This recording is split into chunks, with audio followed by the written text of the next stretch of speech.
What's going on, listeners? Welcome to the latest episode of Can I Kick It FC, your number one podcast for all things Black history.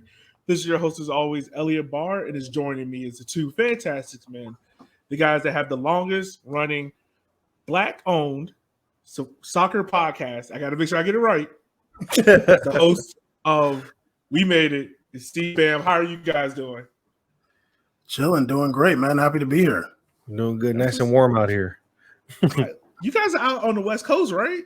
Yes. Oh, yeah. Okay. Are you guys in the same city, or are you guys like? We're both in LA County, but in different cities. Yeah. Different cities. Okay. So I want to ask you guys first, like, how did We Made It get started? Like, where did this all get started from? Well, I would let Caesar do that, but his memory isn't so great. I actually remember these things.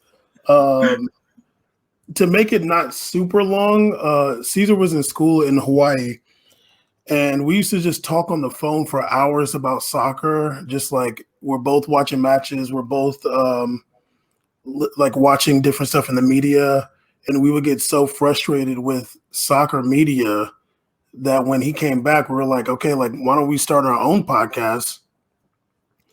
And we'd never done it before. We had never even really listened to, I don't think I had listened to a soccer podcast at that point. But that was May 2017. We're like, okay, I had some software, we got a mic, and we were just like, okay, let's just give it a try. And ever since then, we were just kept rocking. Yeah, it was like it was one of those things where it's like we just always would just even dating back before then, like when I went to the World Cup in 2014, and we would just spend hours talking about just the game and like the intricacies of the game, and we'd actually talk about soccer and talk about how, let's say, the NFL Network would just do such good analysis on some of their shows of players, situations, gameplay, strategy, and then when we watch soccer, we just felt like some of that was lacking from our perspective, our side of the culture in the sport. And we're like, that'd be kind of cool to come up with something or start up something ourselves. So, and here we are. So, now we made it to Can I Kick It podcast. So we really let's go. Look, I'm not that hyped up, but I just want to backtrack real quick. See, you were in school in Hawaii? Yeah, man. I went to UH, man. Oof, I definitely miss it. So I gotta ask, were you around there for what year you went to UH? I'm trying to remember. I went from 2015 to 2017. Oh, okay. So you were there when there was trash. I thought you were there when like they were in the Sugar Bowl run and all that stuff. It was definitely, I'll tell you this. Hawaii's football was so bad at the time that we used to go to the pregame, then leave to come back to campus after. We used to take that bus to pregame, turn up, and then leave. And they would beg us to come inside the stadium. It was rough. That's hilarious. Yeah, that's not good at all. Well, the reason why I have you guys on, not only because you guys are a great Black soccer podcast, but you guys recently tweeted out the use of slave terminology within soccer. And it's something that, unless you're really thinking about it, you're never going to really pay attention to. And this is a very important topic. So let's go ahead and let's dive into it. What is it about the terminology within soccer that has its roots within slavery? Man, okay. I started watching soccer like really hardcore, like 2014. But before that, I would like, some of my friends were into soccer and stuff like that, and I would just like talk to them about it, watch random games here and there. But I remember the first time my friend was like, "Oh yeah, like Juve's thinking about buying this player." I was like, "What?" I was like, "What do you mean?" He's like, "Yeah, they're like buying such and such." I'm like, "Hey man, like I don't like that." And but I wasn't really into soccer then. But by the time I got into soccer, I just realized like that's just kind of what you say. But it never really sat right with me. Like no matter what, I still like cringe a little bit whenever I like hear it or even say it myself. I think it was last year, June. We had an episode, Stop Calling Players Property. And this is like like in the middle of the Black Lives Matter protest last year.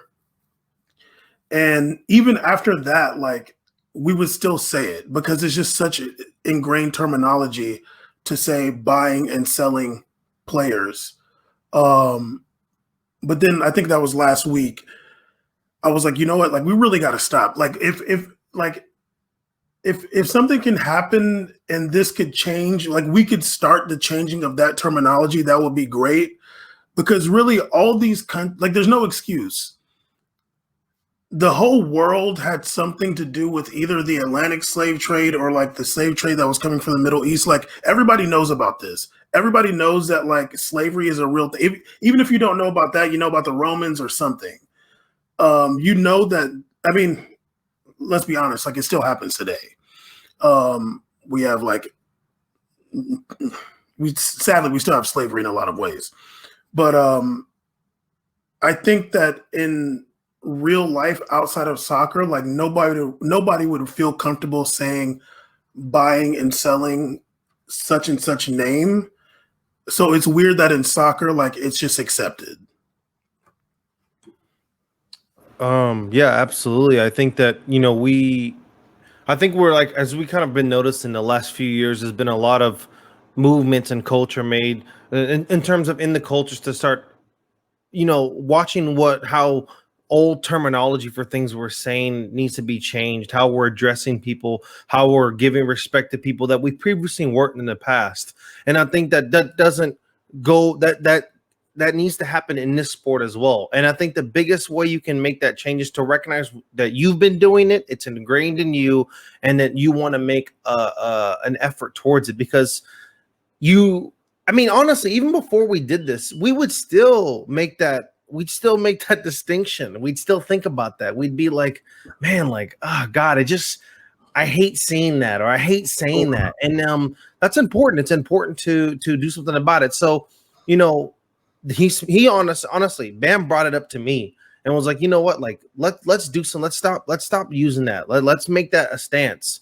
And I was like, honestly, like, yeah, like I'm absolutely for that. Because, and I think the important part of the tweet also as well is that he said that, we're going to be making an effort towards getting that out of our language in general. And that the effort's important, the effort towards it, I'm happy. As in the past, we're taking a stance on this, and we've taken stances on things in the past as well. And we're going to continue to do so. Caesar is more passionate about this because he's from a country that abolished slavery in 1888. So, they had 23 years more of slavery in Brazil. So he's just, he's a little bit more passionate. I'm kind of joking. I'm sorry. No, and he's right. I mean, we know the history of how things have gone down. We know how Brazil, of course, was 23 years later than the United States, how Brazil had significantly more slaves even than the United States did. And we know how, even with transfers in the sport, how it's affected in different regions and how the treatment of players are. So it's something I feel like it's been kind of in there. It's been looming. It's if we're going to have a discussion and do all these banners and say no to racism, let's start at the root of things, which a lot of the root of it comes from terminology, how you address people, how you talk about people, and how you address these professionals in the sport. I just want to say I'm so impressed by y'all two right now. Like, I don't know why I haven't had y'all two on earlier. But no, there's two things I want to pick up on, and I'll try to fix this question in a way. The first one, but when it comes to terminology within the sport, you're right. It's something that is ingrained in us. It's something that you don't think about inherently, but then when you sit back and you really think about it, you're like, I'm really saying that, like, Corporation A is buying player A for this amount of money, and this team is getting, like, it's weird. But then when you dive a little bit deeper into it, and it wasn't until I started doing this podcast, so let me just start off. Like, the way how I got into soccer wasn't like watching a game or anything like that. Like, it was just one day, my college roommate, he was from the Netherlands. I went to HBCU, and he was from the Netherlands, and he had like the Ajax flag. And I was like, yo, what is that? He was like, oh, that's Ajax. So one day I got on Wikipedia, started reading it up, and I started, how you get on Wikipedia, one thing leads to another, one thing leads to another. Yeah, hell yeah. So that's how it started for me. And then, but in doing that, you also read about some of these crazy transfers. How, like, I can't remember the player's name, but he was from Brazil. But he was sold to, I think, Norwich or some team in England for like $4 million. But out of that $4 million, he didn't see a penny of it. And he was just sold as like just property. And when you sit back and really think about it, you're like, damn, like that is insane. You know, because the other, like, you're right, Cece, you were making a point about how in this world we talk about buying and selling. In sports here in America is more of, well, player A is traded for player B, vice versa. You know, and the terminology is like different. But I want to ask. Oh no, go ahead.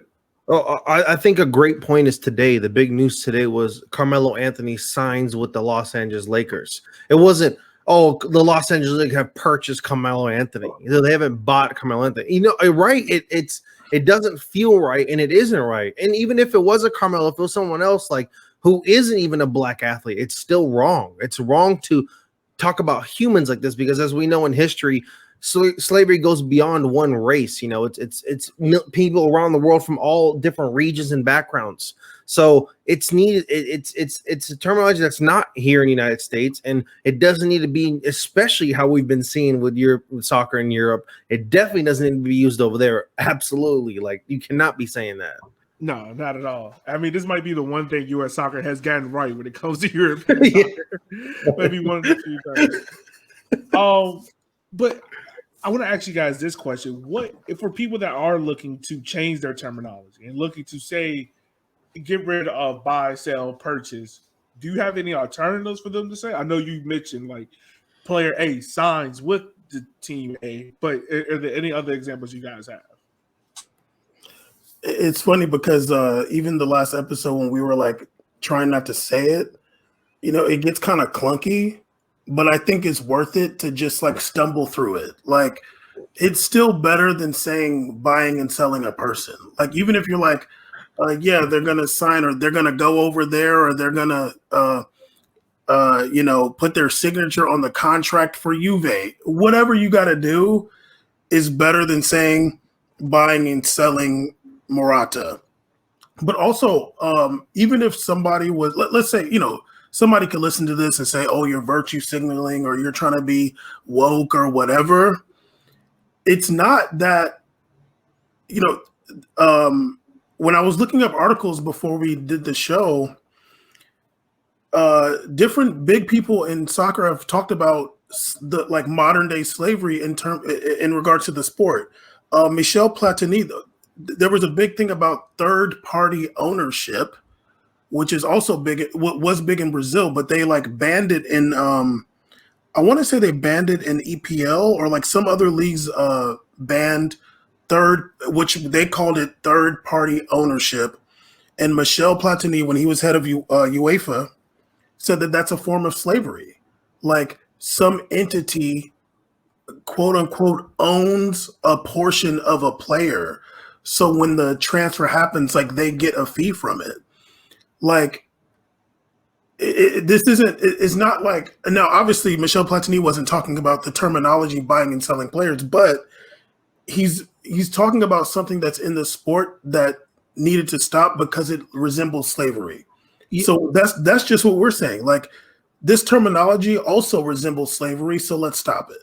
I mean, you kind of brought up earlier. I think for anybody who's listened to this and is kind of getting into the sport and doesn't understand that beginning learning block in the sport of soccer is understanding transfers, like understanding if you come from American sports, like why does he get 140 million? What's this 140 million? It's I'm not really gonna lie weird. to you. That was my first thought when I saw it's very weird because I was like, dang, you just get a 100 million check. Is it? Yo, I was ready to start taking all my cousins to soccer practice. Like, yo, y'all are practicing. Like, this is generational wealth right now. I was like, this is generational wealth.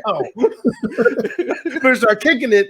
No, yeah, it's the biggest confusing thing. I mean, I'll give an example. The David Alaba transfer from Real Madrid, right?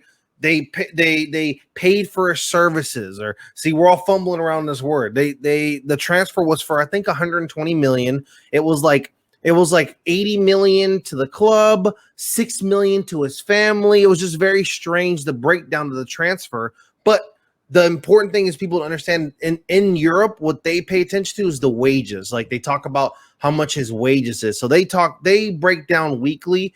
We say, oh, we'll very lightly in the United States talk about how much, like, let's say LeBron makes weekly, but here they talk about the 5-year figure number. They don't really use that number in Europe. They just talk about wages, but normally it's just the transfer number.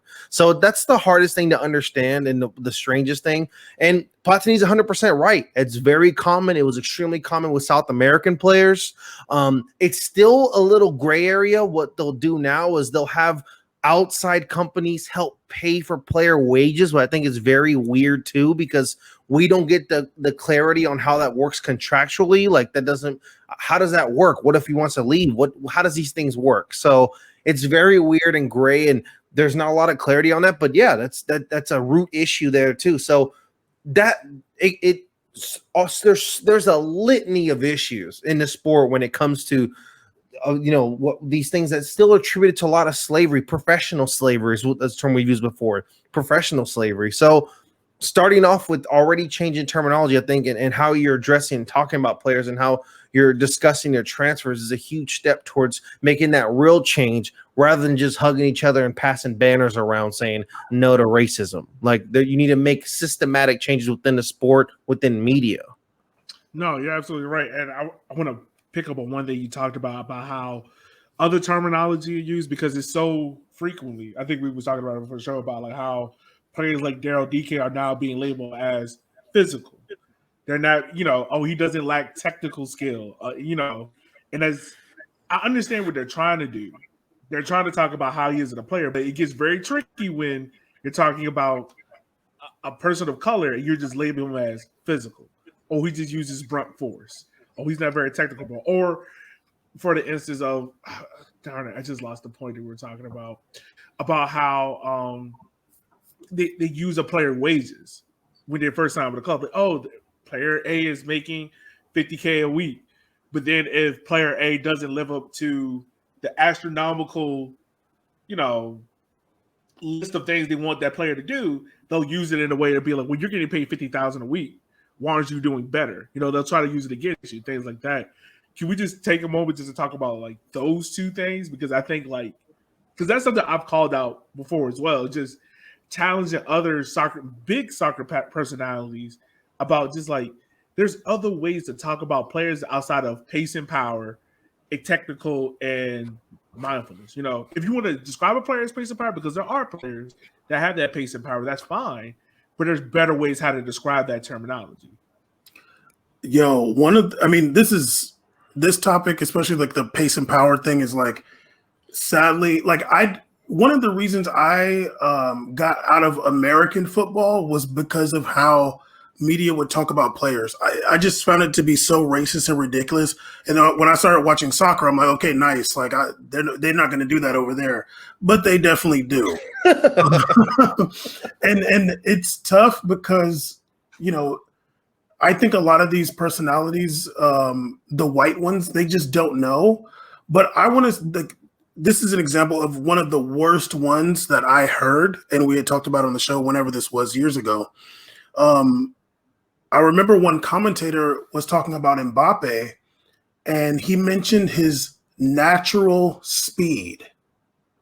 And I was like, that's literally so racist, Like, this guy, like, and we have to talk about it on the show. I can't just like call the guy racist a bunch of times. I'm like, when you're a professional, you didn't get there with anything natural. You have to train. If Mbappe just sat around and ate pizza and stuff, he's not going to be fast.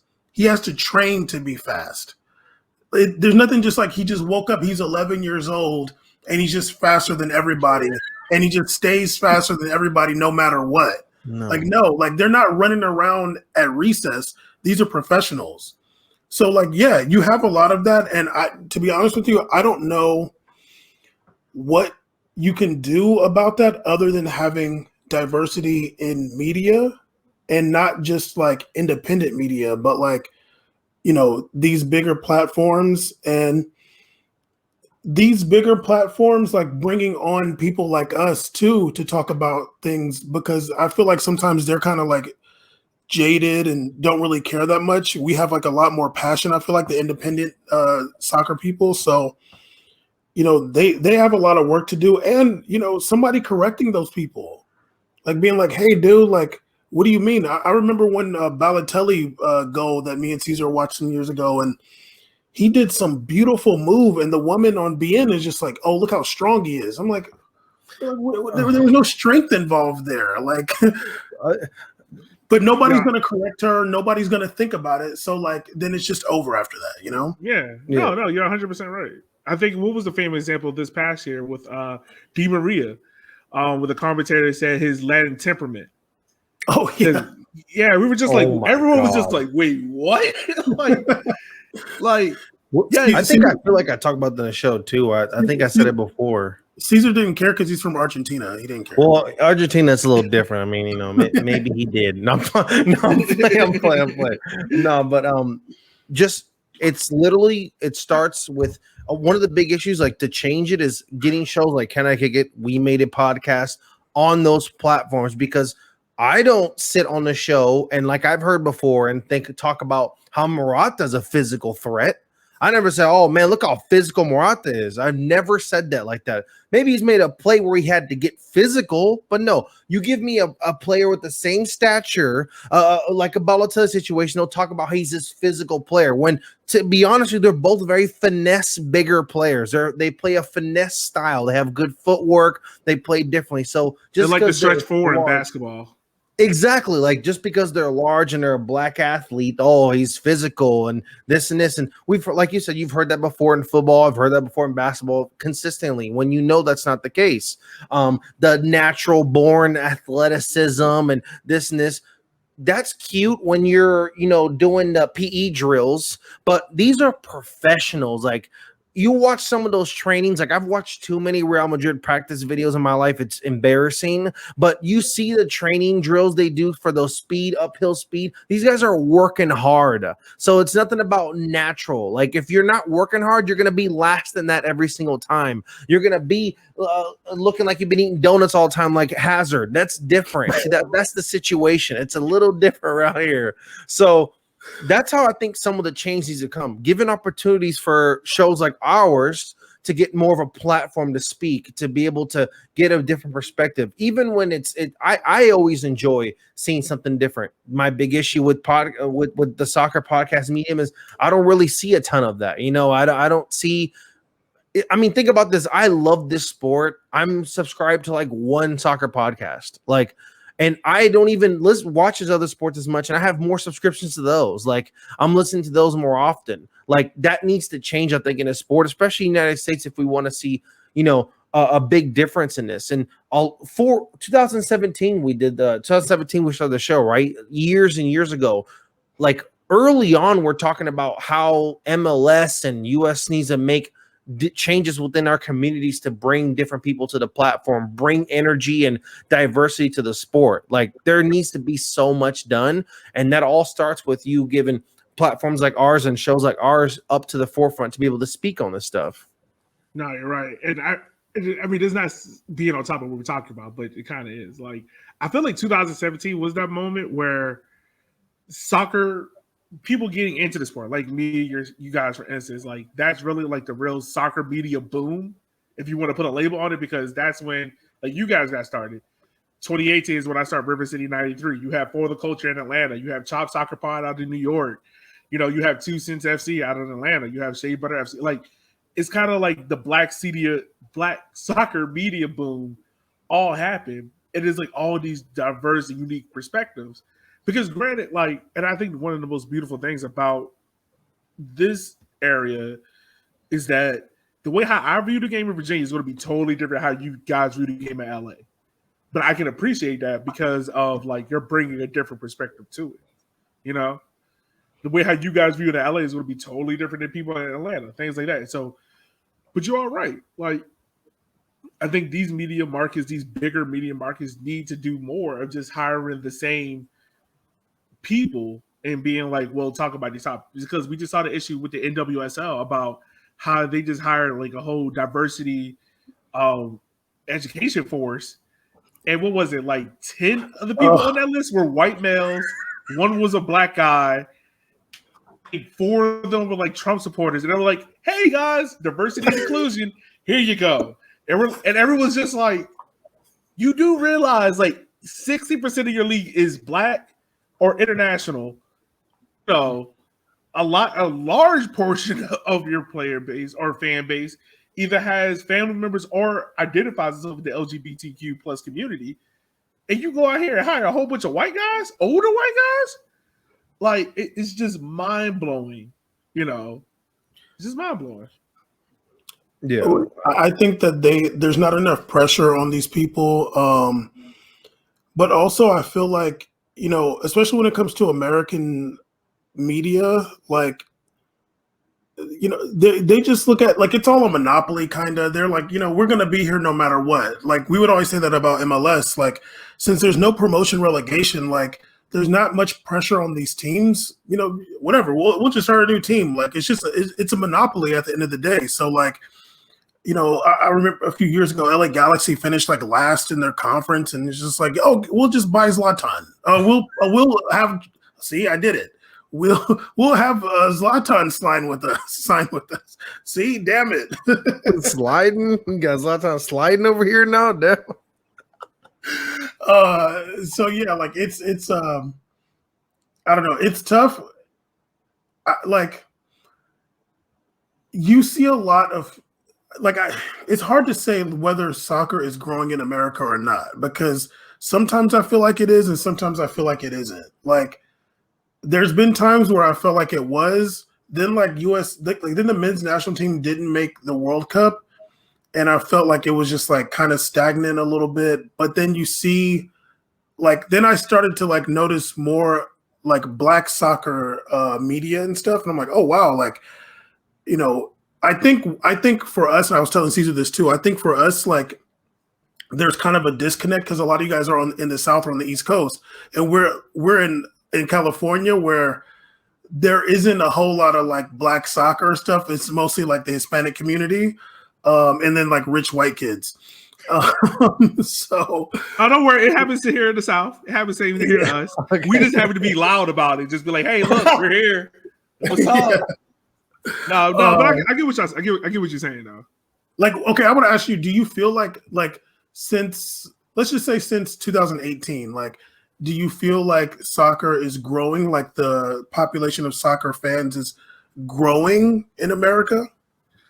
I will say this: I think people are being more aware of the sport because before, I'll use my parents as an example. My dad is hardcore NFL; like he bleeds Giants blue. He from Bronx, like he walks out the house, nothing else, Giants. And the only time people watch soccer would be the World Cup. But now my dad is calling me, asking me about, oh, what are the Richmond Kickers doing? Are they on TV this weekend? Oh, I'm watching DC United. And I think another thing about that is just the accessibility of the sport has also grown. That's true. Because before, like you remember, like if you didn't have what was it? Fox Soccer Pass or ESPN. What was it?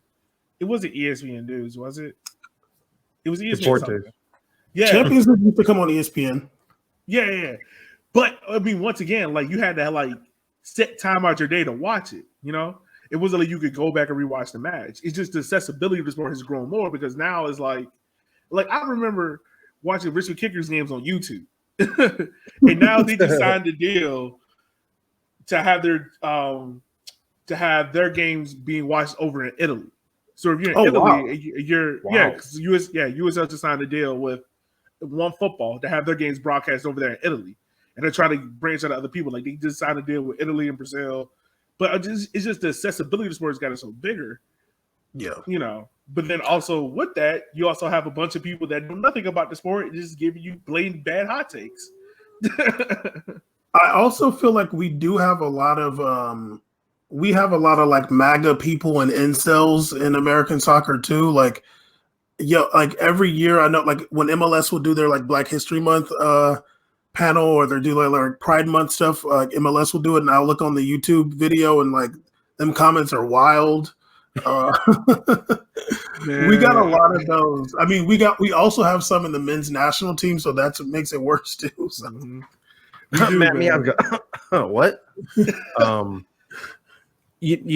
actually think what's funny is, me and Bam on the show regularly argued about the growth of soccer in America and whether it has or not, or if it's growing. And I have my point why I felt like it is, and he hasn't. I think what I can say, I think there's more investment in exposure of the sport and showing the sport. There's more investment more than ever to broadcast the sport in this country. I'll say that for sure. You can't dispute that. Now, from my viewpoint in Southern California, do I think that soccer signups increased? No, I don't think youth signup was a massive issue. Youth signup has always been very consistent here across all demographics. It's a big part of here. I know friends from all backgrounds that have all played soccer when they're young. Are we retaining some of these talents in the later years, right? In high school, what are they choosing? And in that fall, in our winter sports, we know what our winter sports are. They're the big hitters. They're basketball here and there's football. Are they going to make that decision to play soccer? Are they doing that? Or what's going on here? In college, what are they doing? So that is where we're kind of seeing what's the pipeline like after that. We have some players like Pulisic who were blessed enough to go to IMG Florida and then go to BAVB. Is the same path for Daryl Dyke you just mentioned? No, obviously he went to collegiate soccer and did his own path and moved a different way, right? He played for Orlando City, now he's at Barnsley. So it's these different paths we're seeing. I think if I'm a young soccer player, if I'm a young black soccer player in America right now, it's still gray area on what the path is to get, to professional. It's still weird. It's still not clear, right? Like MLS Super Draft, homegrown Adidas talent game. You need to, the more exposure we get in this sport, they keep these contracts going and not flip into a bunch of different channels. Maybe people will get to learn more about how the road is from maybe USL Pro, which we used to be, to now with the NASL, all these different divisions. Maybe we'll learn more on how that process is, because with NBA and NFL, it's very clear, right? You get your 1 year collegiate for basketball or overseas, and boom, you're eligible for the draft. It's very clear for everybody. Almost like probably 80% of Americans know the path. But for soccer, can we say the same? No. And I think until we know that path, then the parents can tell their kids, and then we can just move forward from there. It needs to be really clear on understanding, how can I become a professional? How can my child become a professional? We all know how to sign up for AYSO, but do we know how they can translation to making real money dollars? Because I didn't know as a kid really in America. So I wonder if they do know, or they're going to learn. No, I think that's a fair point. Because I think on our earlier podcast, me and my other co-host Shanair, we were talking about it, and just how for African Americans in this country, the go-to sports are always going to be football and basketball. And the reason why is that it just all comes back to what's available to us. What's the easier thing? Because I know I can go to football, and if I play 3-4 years, get drafted, even if I'm a 6th round draft pick, I'm still bringing home $100,000 check. That's instant money. That's, it's generational. I can get my mama out the hood. Basketball, I can play 1-2 years in college basketball, or I can go to the G League and play a year or two and get drafted and get signed and bring home a $2 million contract and get my family out the hood. Soccer is a lot more. They want to display it as grind, and you got to, work your way up the ladder. But like you said, it's like limited opportunities. It is limited opportunities in the space of, it's the famous saying, it's not about what you know, it's about who you know. Because if your coach has connections to a very talented club team or youth club team, 9 times out of 10, you're going to be looking at a better pool of coaches versus if my coach is just a football coach that was just like, oh, we're going to have you coach soccer in the spring. It's very different.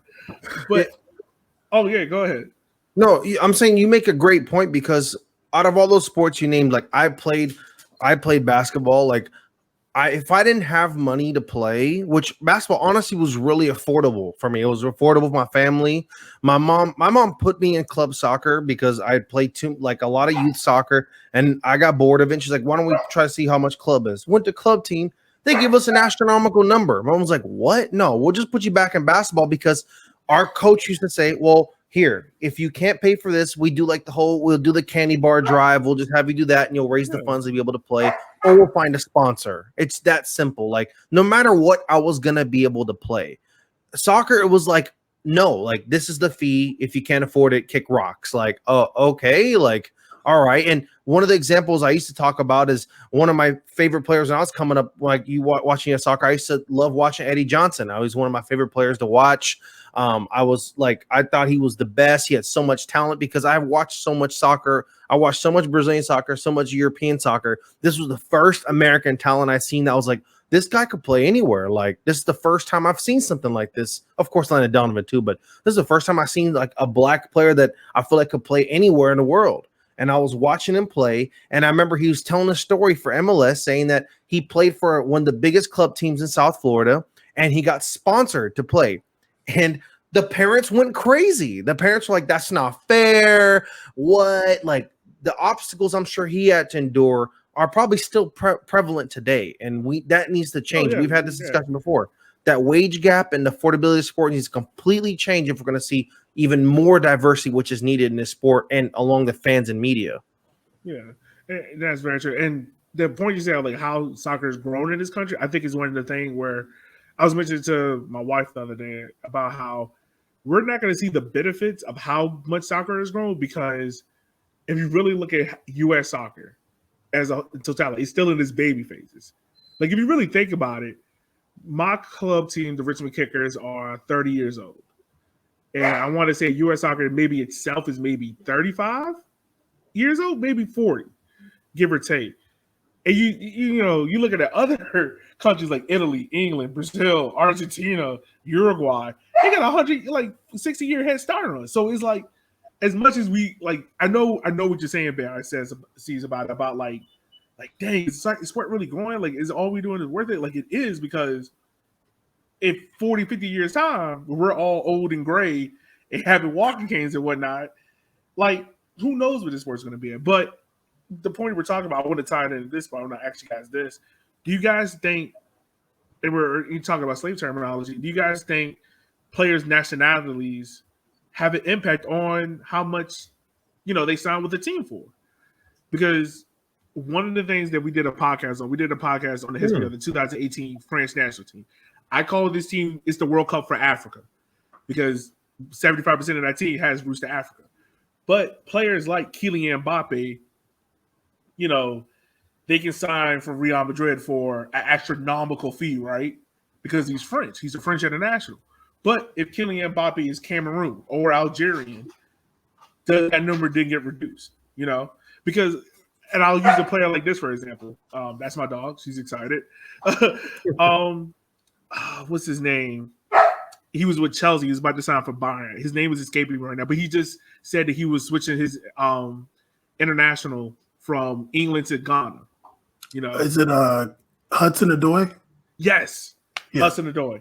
But if you go, I think it's on Transfermarkt, like his transfer fee. I can't think of a better way how to explain it, so I apologize. But his transfer fee, it dropped like almost $3-4 million after he made the switch. Yeah, that's insane, right? It's crazy, but I think that's also a product of just obviously the European national teams are just bigger. Like, they get more visibility. The media they have more money to show these national teams around the world. Like, I mean, you get a team like Brazil. Like, Brazil's the most popular team in most countries, no matter what. Like, everybody's going to be watching the Euros around the world. Honestly, they probably watch the Euros more, or they probably watch the Euros more in Africa than the AFCON tournament. They probably do, because the best players, the biggest players are there. So I'm not saying that's right, but like, it makes sense. But what could change that is if like African teams or maybe like Asian teams, like teams in the AFC, like start doing better in like the World Cup. And that'll also take like Like what year was that when the Ghana players kind of like went on strike and was that 2014 or 10? No, I want to say 14. I want to say it was 14. It was right around the 14-ish World Cup. It was. Yeah, it was right around that World Cup. Yeah, you like there's a lot of stuff that goes on in international soccer. We saw a lot of stuff in Haiti recently in regards to that. Yeah, I mean, it sucks that his transfer value would go down from just switching his nationality, but I'm not surprised at all. Like it's a business at the end of the day. These people have no like those people that are dealing with the money, like that's all they care about. If you're asking our players essentially market value and value to teams treated differently when they do that, absolutely. Two things. Number one, he switches from being a Euro slot on a team to a non-EU player, which can be affected as well too. So those are important. So non-EU players, they have to pay more for because it's an expensive player to have on the team, right? Like they have to pay for a slot, all this stuff, and that goes into the nitty-gritty. I mean, I'll give a great example of a player I feel like who honestly should have got even more love who didn't. Samuel Eto'o. Samuel Eto'o is one of the most outstanding strikers in history. His best season at Barcelona was his last season. He scored 30 league goals in his last season and was transferred out. It wasn't like there was a decline. He was out. When we did the episode on Samuel Eto'o, like growing up, I realized Samuel Eto'o at Inter. I didn't know he was at Barcelona. So when we did the episode on him, and I was telling my co-host Shanir, I was like, yo, you mean to tell me this guy literally put up like monster 30, numbers. 10 and 10 monster year? Numbers. He got traded? He got let go for what? All because Pep wanted Zlatan. And I'm like, he just wanted to win another league title for no reason. Not win a Champions League. And Eto'o went to Inter and won there too, by the way. So which is crazy because they have how that works. It's crazy. I mean, he's a great ambassador sport. He talked about his time in Mallorca. He talked about his time in Spain and how he felt he was treated and how things have went. And he spent many years in Spain. And, we saw the value. He's one of those players where he was like, I think 32 or 31 at Chelsea, and they were already talking about him being an old man. So when he scored 16 or 17 goals, he used to celebrate with the walking cane as a joke, like, oh yeah, I'm an old man, right? Like, so we know what it is, especially this. I didn't actually know that about Hudson-Odoi. Switching over, I know that was a little bit of a similar situation with God, what's the Crystal Palace player? I forgot his name. He was was a youth international for England, and he switched to play for Ivory Coast. It happens. I wonder if it's maybe a playing time thing. I mean, I know Hadoi's probably looking at the England team and is like, yo, there's a lot of really good wingers there. Jesus. So maybe he's like, I got to make, a career decision. It has here. to be like a playing time thing. But then also, I mean, they got Sancho and Rashford. Like, it's going to be a bit. I will say, I don't know Hudson-Odoi, but I imagine seeing the comments that were made at Rashford, Sancho, and Saka, and he was just like, I don't want to deal with that, man.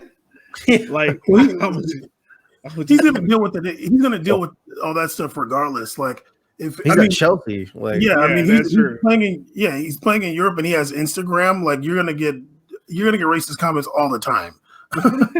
But I mean, it'll like even with him, like when we'll start to see those changes when it's like the really good players that are like, no, I'm gonna play in Africa, and like, and it's like players that like have like, let's say if Kylian Mbappe was like, when he was still at Monaco, and it's like, no, I'm gonna play for Cameroon or I'm gonna play for Algeria, like that would have been a big deal.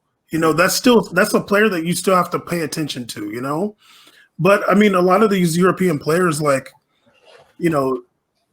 I can't really blame them. If you grew up in France, whatever. Like, I'm not saying like, okay, you got to go play for like Pogba's family's from like Guinea. No, not Guinea. Yeah.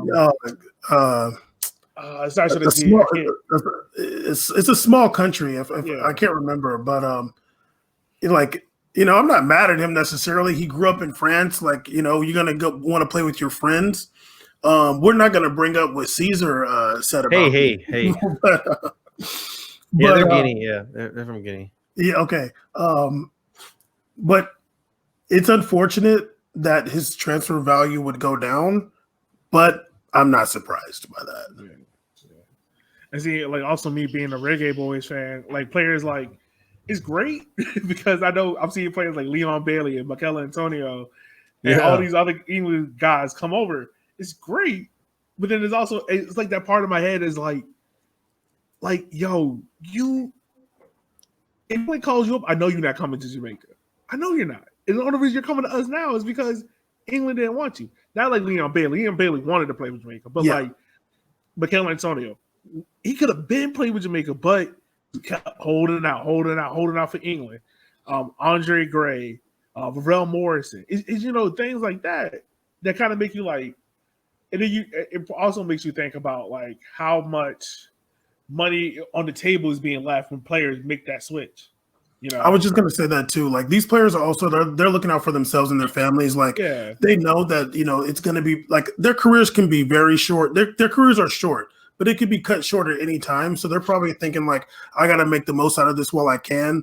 So like Raheem Sterling's like, look, dude, like that's cool over there. A good one. Yeah, like the guy who mentioned it, but it's the famous scenario of would you rather be the player on Duke or the starter at NC State? Like, like which one gonna get you drafted more? I'm not gonna let you come at the Reggae Boys like that, calling them NC State. I'm offended by that. I'm partial Jamaican, so I'm not calling us NC State. I'm just saying, like, it's that thing. They were a 5th place Copa America team. They finished 5th place Copa America. Give them some respect, please. They got invited to Copa America and balled out. I'm still pissed at Whitmore because he decided, like, oh, you know what? I'm gonna play Leon Bailey all during the group stage, and then we play against America. He's like, yeah, Bailey, just sit here. Like, Emily's put Bailey. 30 minutes.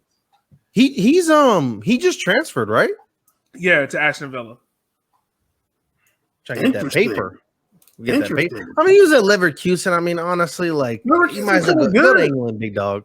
Yeah, but I mean, I would think he. I mean, I don't really. Well, he's good. Yeah, he's good. They paid good money for him, actually. They paid a transfer fee. Yeah, there we go. For a service. This is a rough one. Oh man, you know what, yo? It's been a blast talking to you guys, man.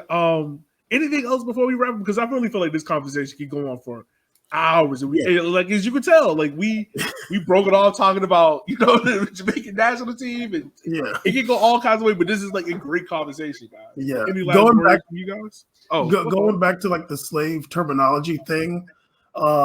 I can imagine somebody seeing that. It sounds harsh, like whoa, like you're bringing up something really serious in regards to the sport. But I just want to reiterate that, like, even people like Sepp Blatter and Michel Platini, like these people like talked about that word slavery in regards to different aspects of the sport. So it's not, untenable to talk about that terminology in regards to the sport. I do think it's important. It would be great if it's something that could change, because it does have a legacy in like all these countries, and a bad legacy. And yeah, we're going to do our best. As you can see, it is difficult. We're going to slip up, but we're going to do our best. And also, we're not trying to say like everybody got to do it. We're not putting any pressure on anybody, but we're going to try to not use slavery terminology, because Caesar's people did suffer another 23 years on top of it. I mean, it was like 50 years on top of Mexico. So like, because Caesar, actually, let me not make any jokes. Go ahead. Yeah, come on, man. You just okay. You know what? He's ruined it. I'll say. No. This here we come from, because as a history major, my professor used to tell me all the time. He was like, history is one of those things where you can make all kinds of jokes about it, and 9 times out of 10, it's rooted in truth. Well, I'll save the show before he gets us canceled on the show, or we're trying to stop canceling of everything. So I'll save the show. I think that the important thing is to note is that, of course, we're all humans here. And I think that our approach to the show is that we're not like, if you think that we're like this pitchfork and show, or we're just coming after people for saying this stuff, that's not the approach. Because at the same time, we like to make a lot of light of things that were very serious and damaging to history, to life. We make light of it because at the end of the day, like you said, it's something that had a big part of a lot of where we are today. We make light of it to deliver the messages saying that, hey, it's all good. I know it's not necessarily your fault you've been saying it like this, that I've said like this a few times on the show, but as long as you're making a conscious effort to know that saying that, if it makes you feel weird, you can make a conscious effort to change that, because that's where it all begins. And I say every time, and I've said it 4 times on the show, it's not enough to do the banner stuff. It's what we're doing deeply embedded in these shows and the culture. We need to make changes. We need to make actual changes when it's even coming to terminology. And I think that that's the stance we're going to take, and there'll be more that we'll take in moving forward. Most definitely, man. You guys have been amazing. And once again, I'm mad at myself because I should have had you guys on earlier. Nah, man, we appreciate coming on, man. Absolutely. Okay. And next time we'll link up, and then we can have a debate if Ronaldo's black or not. No, if Ronaldo's African or not. If he's I'm sorry. If he's African, he's African. I'm looking at that map. After this, go look at the map and look at the distance between the island from Africa and Portugal, and then we'll debate it. I'm not gonna lie to you. I think he does have ties. I think there is some Africanism in there. There's some ties in there because you look like Eusebio came from the island right off of Africa. It's escaping my mind right now, but it started with an M. And he was able to play for Portugal because that was He's from Madeira. Yes. Eusebio was from Mozambique, I think. Mozambique, yeah. And he was a Mozambique, and he was a Portuguese national. Yeah, he was a Portuguese national. And then you look at the island where Cristiano Ronaldo come from. Mighty close to Africa, sir. Mighty close. Look, if we know anything about Portugal, we know they'll do 2 things. They'll start a slave trade, and you can get some fine sailors from Portugal. So it's not hard to say. It's not hard to say. Ronaldo, I drafted you years ago, but we can have the debate later. I'm here to say Ronaldo is more African than Caesar. So absolutely. Oh man, yo, where can distance-wise, he dominates all of us sitting here. Hold on. I'm here to say Ronaldo's more African than Elliot. How about that? Oh man. Okay, now we're never coming back. Good job. Good job. We're never coming back on the show. Oh man, yo, where can everyone reach you guys at, man? Like, where can everyone reach out to you guys at? Just go to WeMadeItPodcast.com or follow us. We Made It Podcast on Twitter. We're on all the podcast platforms. We're on Twitter being ridiculous. We did have a Twitter before. I messed up and got it taken away. So we came back. But yeah, we made it podcast.com and we made a podcast on Twitter. Yeah. Well, as always, appreciate you having us. Really appreciate it. Look, I thank you guys for taking the time out of your busy days. As always, listeners, we just want to say thank you guys for taking the time out of your day to listen to the podcast. You can follow us on Twitter at CIKIFC on Twitter, also on YouTube as well. As always, we'll see you guys next time. We'll holler at you later. Be safe and be easy.